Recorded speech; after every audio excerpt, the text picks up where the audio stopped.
అరే మీరేంటి ఇక్కడ? ఇంతకు ముందే తెలుసమ్మా మా చక్రి. శంకరా నాద శరీరా పరా. నమస్తే.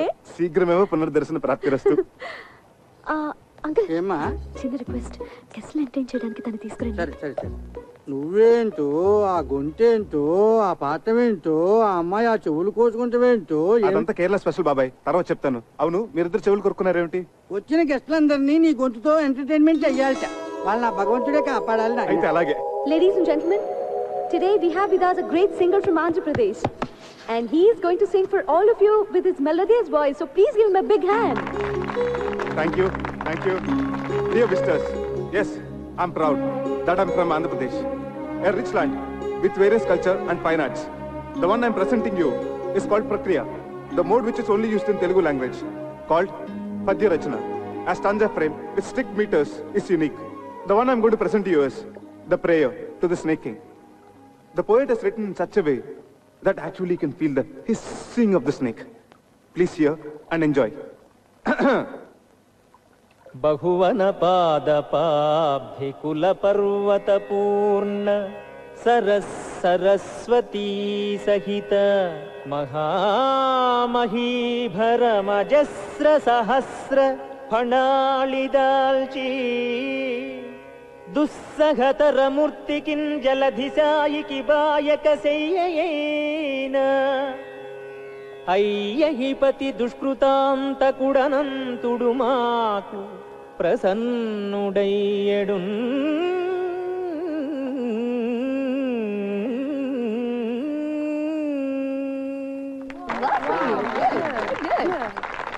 అమ్మో, మీరు సామాన్యులు కారండి. Such a multifaceted genius. Thank you. ఆ పద్యం ఎంత బాగా పాడారండి. అసలు నా స్ట్రాంగ్ పాయింట్ అవన్నీ కాదండి, జానపదం. అదేం పాట? అది సంగీతమేనా? సంగీతం అంటే వన్ వే సూపర్ ఎస్. అసలండి జానపద మహర్షిని హిమాలయాల్లో తపస్సు చేసుకుంటున్నాడట. మంచు గడ్డకట్టి తన శరీరం అంతా చిన్న మంచు పుట్టలా తయారైందట. ఆ చలి భరించలేక అకార ఆకారాలతో ఉకార ఊకారాలతో జార్తండి. Thank you. ఎక్కడున్నాను? ఇక్కడే. ఆలపించాడట. ఆ గాన మహిమకి తన చుట్టూ ఉన్న మంచంతా కరిగిపోయి ఊరాట కలిగిందట. ఆ జానపద మహర్షి ఆలాపనామృతమే జానపద సంగీతమైంది. ఆయన స్ఫూర్తితోనే మొక్కజొన్న తోటలో ముసిరిన చీకట్లో మొక్కజొన్న తోటలో నోమో నోమన్నలాలు ఇలా ఎన్నో శంకాలుగా సారీ పుంకాలుగా ఏరులై వారులై జారులై పిల్ల కాలవలై నీటి దారలై పారింది. అందుకే అన్నారు ఉత్తమస్య సకల సంగీత పరమోత్కృష్టస్య జానపద గీత గానః. నేను కదా కొట్టాల్సింది. నువ్వు కొట్టుకో, నేను ఆపను. ఇంత అర్థమయ్యేటట్టు చెప్పాక ఊరుకోలేరు. భలే పాడారండి. నువ్వెక్కడికి రా తమ్మురా పట్టుకుని బయలుదేరావు? బాబాయ్, బాలసుబ్రహ్మణ్యం గారి కచేరీ అంటే 1000-1500 టికెట్ మన దగ్గరంతా. అందుకే ఈ తంబోర మార్గం పట్టుకుని కచేరీకి వెళ్తున్నాను. ఓకే, నువ్వు ఈ విషయం ఎవరికి చెప్పను. ఈ అనంతగాడేడి ఉన్నట్టుండి డయేరియా పట్టుకుందిట. బాత్రూమ్ లో బయటికి రావటం లేదు. అడ్డమైన తిండి తింటాడు, ఇలా కడుపు తగలేసుకుంటాడు. ఆ బాత్రూమ్ తాళం వేసి పారేయండి. టికెట్. మరి తంబురా వాయించేది ఎవరండి? అది బాలసుబ్రహ్మణ్యం గారి అభిమాని ఒక అమ్మాయి ఉంది. ఆ అమ్మాయితో పబ్బం గడిపించేసుకుందామా? అలా చేద్దాం. ఇంకేం మాట్లాడకండి. పదండి. కొంచెం జరిపోయా కొద్దిగా. ఆ మైకులు ఒకసారి చూడు. అలాగే సార్. దొడ్డు వైపు తాళం ఏమన్నా వేసేవే? వేసాను నాయనమ్మా. స్టేజ్ ఎంత బాగా డెకరేట్ చేశారే కదా. అలా కూర్చోవే. అలాగే మీరు కూర్చోండి. అరేంజ్మెంట్స్ అవి బాగానే చేశారా? అవునన్నా. లేడీస్ అండ్ జెంటిల్మెన్, మరికొద్ది క్షణాల్లో ప్రోగ్రామ్ స్టార్ట్ అవబోతుంది. ఆహ్వానితులందరూ దయచేసి వారి వారి సీట్లో కూర్చోవలసిందిగా ప్రార్థన. దయచేసి రండి సార్, ప్లీజ్. అమ్మా రండమ్మా, కూర్చోండి త్వరగా. నమస్కారం. దీపం దర్శయామి. శంకర. కూర్చో. గాన గంధర్వులు బాలసుబ్రహ్మణ్యం గారికి జిందాబాద్. గాన గంధర్వులు బాలసుబ్రహ్మణ్యం గారికి. చక్రధరం, నన్నా సార్. నీ పేరు నాకు ఎలా తెలిసిన ఆశ్చర్యపడుతున్నావా? నీ పేరే కాదు, నీ జాతకం అంతా తెలుసు. ఇక నీ ప్లేస్ ఇదే. Okay sir, welcome. Thank you. Okay sir. ఆహ్వానితులందరికీ అఖిల కేరళ తెలుగు సమాఖ్య తరఫున స్వాగతం. మన ప్రవాసాంధ్రుల మీద ఉన్న ఎనలేని అభిమానంతో గాన గంధర్వులు పద్మశ్రీ బాలసుబ్రహ్మణ్యం గారు తమ అమెరికా ట్రిప్ను కూడా వాయిదా వేసుకుని ఇక్కడికి వచ్చారు. మన సినిమాలలో వారు ఆలపించి శాస్త్రీయ సంగీత దిగ్గజాలను కూడా అబ్బురుపరిచిన కొన్ని ఆనిముత్యాలను ఎంపిక చేసి ఈ రోజు మనందరినీ ఆ సంగీత ధారలో ఓలలాడించబోతున్నారు. అయితే ముందుగా జుగల్బందీ రూపంలో శ్రీ చక్రధర్రావు గారు జానపద సరళిలో, గానగంధర్వులు శాస్త్రీయ బాణీలో వారి గొంతు కలపబోతున్నారు. ఇది ఒక అపురూపమైన ప్రక్రియ. దీనిని మనందరం విని ఆనందిద్దాం. సార్, ఏమిటయ్యా నువ్వు అలా వెళ్ళబడతావు? జానపద సంగీతం పట్ల నీ అవగాహన ఏమిటో, నీ సత్తా ఏమిటో. ఏమా ఇందు, మీ ఇంటికి లంచ్కి వచ్చినప్పుడు నువ్వు చెప్పలేదు? అవును సార్, జానపదం ఆయన స్ట్రాంగ్ పాయింట్ అని ఆయనే చెప్పారు సార్. మరి ఇంకేమయ్యా, రా మొదలెడదాం రా. సార్ సార్ అదేదో సరదాగా జోకులర్ గా మాట సార్, సీరియస్ గా తీసుకోకండి సార్. Sir please sir. చూడు చక్రి, నేను శ్రీరామచంద్రుడు అంతటి వాడిని కాను గాని నాది కూడా ఒకే మాట ఒకే గాత్రం. ఏ విషయం అన్నా సీరియస్ గా తీసుకున్నానంటే శృతి తప్పేది లేదు.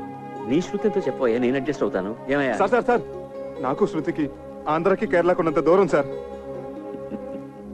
చక్రి, సంగీతం అనేది అన్ని ప్రాంతాలను కలిపేసే శక్తి ఉన్న బ్రహ్మసూత్రమయ్యా.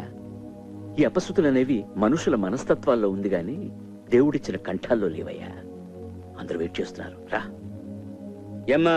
అవును సార్, అవును, చక్రి గారు కూడా పాడాలి. సార్ మీ కాళ్ళు పట్టుకుంటాను సార్. మీరెక్కడా నేనెక్కడా? నేను ఇక్కడే, నువ్వు ఇక్కడే గాని ముందు కాళ్ళు పట్టుకుంటాను సార్, నన్ను వదిలేయండి సార్. ఏమిట్రా బతిమాలే కొద్ది అలుసుగా తీసుకుంటాను నువ్వు? జై హింద్.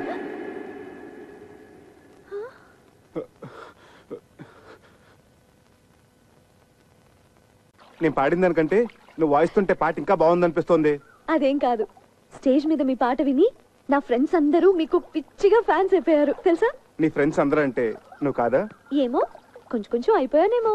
ఇక్కడే స్వాతి ముత్యం ఫార్ములా ఉపయోగంలోకి వచ్చేది. కొంచానికి దూరం తగ్గించేసేది, కలిపేసేది. స్వాతి ముత్యం సినిమా కదా.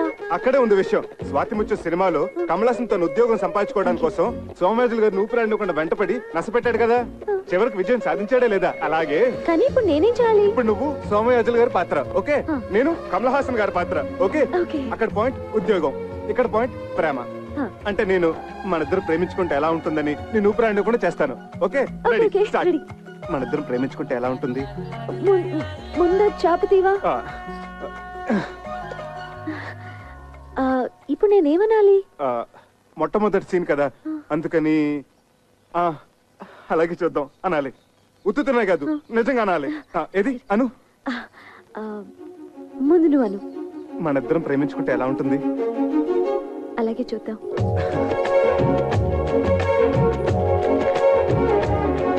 ఏమండి, మన ప్రేమ సంగతి అలాగే చూద్దాం. ఏమండి, అది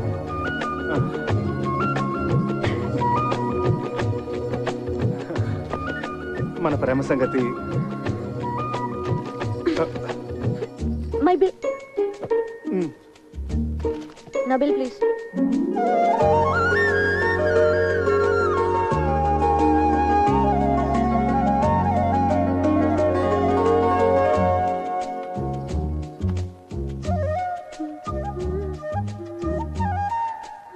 మన ప్రేమ సంగతి.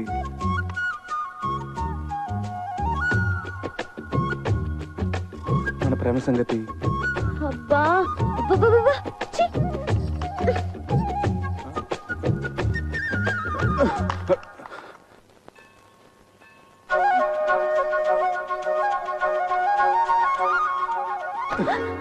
మన ప్రేమ సంగతి.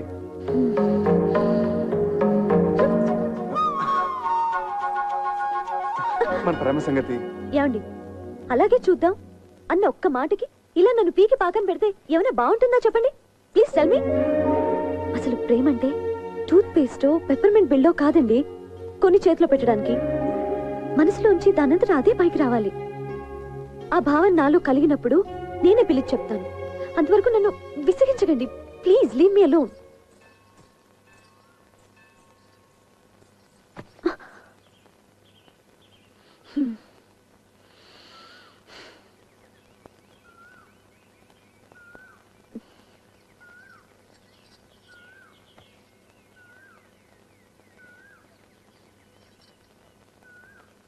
మన ప్రేమ സംഗതി.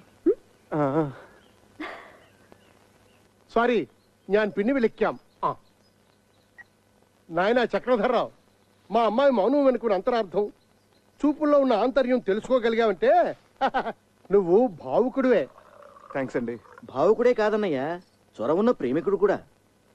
చాలా థ్యాంక్స్ అండి.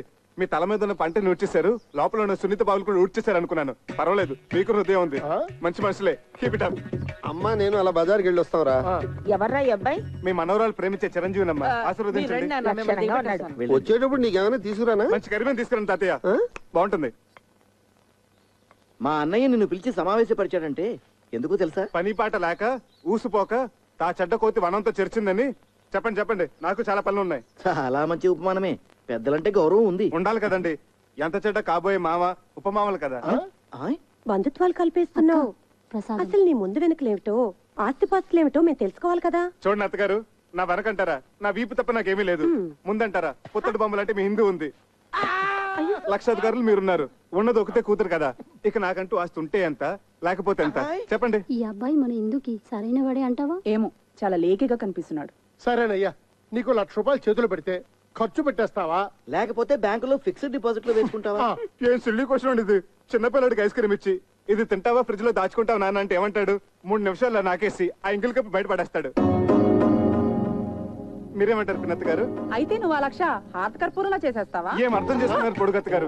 ఆ డబ్బుతో మొదటి హారతి మీకే. పోనీ ఆ 1,00,000 నీ సొంత డబ్బు అయితే ఎన్ని రోజుల్లో ఖర్చు పెడతావు? అసలు ఇది ప్రశ్నే కాదు. ఆ డబ్బు నాది కాబట్టి, నేను ఎవరికి జవాబుదారి కాదు కాబట్టి, తుమ్మి చిరంజీవి అనుకునే లోపలే శేషం లేకుండా జంతికలా నవ్వలేగలను. నాతో ఏకీపిస్తారా బుల్లత్త గారు? మా వారిని అడిగి చెప్తాను. ఓగో শুনছো, আমি কি বলবো? నువ్వు నోరు ముచ్చుకో. అది సరేనయ్యా, మా ఇందులో నీకు నచ్చిన లక్షణాలు ఏమిటి? అన్ని మంచి లక్షణాలేనండి, కానీ ఒకటే పరమ దరిద్రమైన బలహీనత, వీక్నెస్. ఏమిటది? 2 నెలలు వచ్చినాయి, మైనారిటీ కూడా తీరిపోయింది. ఇంకా మా అమ్మని అడగాలి, మా నాన్న అడగాలి, మా పిన్ని బాబాయ్ ఒప్పుకోవాలని. ఏమిటండి స్వతంత్ర భావాలు లేకుండా, డిపెండింగ్ ఆన్ సంబడి. గోడన్ పెట్టిన బాగా తీగ లక్షణం. I really don't like this, you know. సరే బాబు, అల్లుడు అంటాడు. తొందరపడకు, అడగన్నయ్య. ఒక పిల్లనిచ్చే తండ్రి కాబోయే వరుడిలో ఏ ఏ లక్షణాలు ఉండాలని కోరుకుంటాడు? ఇది వ్యాలిడ్ క్వశ్చన్. ముందుగా నంబర్ 1, అతను కులం గోత్రం ఏమిటి? నంబర్ 2, అమ్మాయిని పోషించగల ఆస్తిపరుడేనా? నంబర్ 3, డబ్బు విలువ తెలిసిన వాడేనా? నంబర్ 4, బాధ్యత తెలిసిన వాడేనా? నంబర్ 5, బేసిక్ గా ఈ లక్షణాలన్నీ ఉంటే కళ్ళు మూసుకుని చిరంజీవి సౌభాగ్యవతిని పాణిగ్రహణం చేసేయచ్చు. అసలు మనుశాస్త్రం ఏం చెప్పిందంటే, ఇలాంటి లక్షణాలు ఏమీ లేకపోయినా ఎత్ర వధు వర్ణం పరస్పర ఆకర్షితః తత్ర కళ్యాణం నిరభ్యంతర కరిష్యామి. లే, ఇప్పుడు నేను హిందూ ఫాదర్ గా, ఓ పిల్ల తండ్రిగా చెప్తున్నాను. నీకు నెంబర్ 1 డబ్బు విలువ తెలియదు. నెంబర్ 2 బాధ్యత తెలియదు. నెంబర్ 3 మా ప్రమేయం లేకుండా మా అమ్మాయిని పోషించగల స్థామత నీకు లేదు. నెంబర్ 4 పెద్దలను గౌరవించడం తెలియదు. అలా తెలిసిన వాళ్ళు నీ దృష్టిలో అస్వతంత్రులు. కాబట్టి ఎట్టి పరిస్థితుల్లోనూ మా ఇందుని నీకు ఇచ్చే ప్రసక్తే లేదు. ఇక నుంచి మా ఇందుకి నీకు ఎటువంటి సంబంధం లేదు. మా ఇంటి ఛాయలకు వచ్చావంటే సహించేది లేదు. ఇంకా నిలబడ్డావే, ప్లీజ్ గో. మీరు తొందర పడుతున్నారు మామయ్య గారు. తొందరపడ్డాం కనుకనే మేల్కొన్నామయ్యా. నేను ఒకసారి హిందూతో మాట్లాడాలి.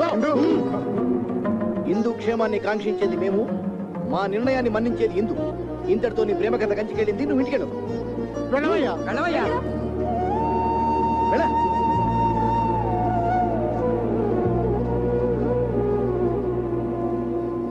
ఇదిగో ఇందు, నీ క్యాండిడేట్ కి డిపాజిట్ కూడా గల్లంతే. ఒక్క ప్రశ్నకైనా అబ్బే చిచి అన్ని తలతిక్క సమాధానాలే. మేము అందరం వేసిన మార్కులు ఏంటో తెలుసా? 0. గుండు 0.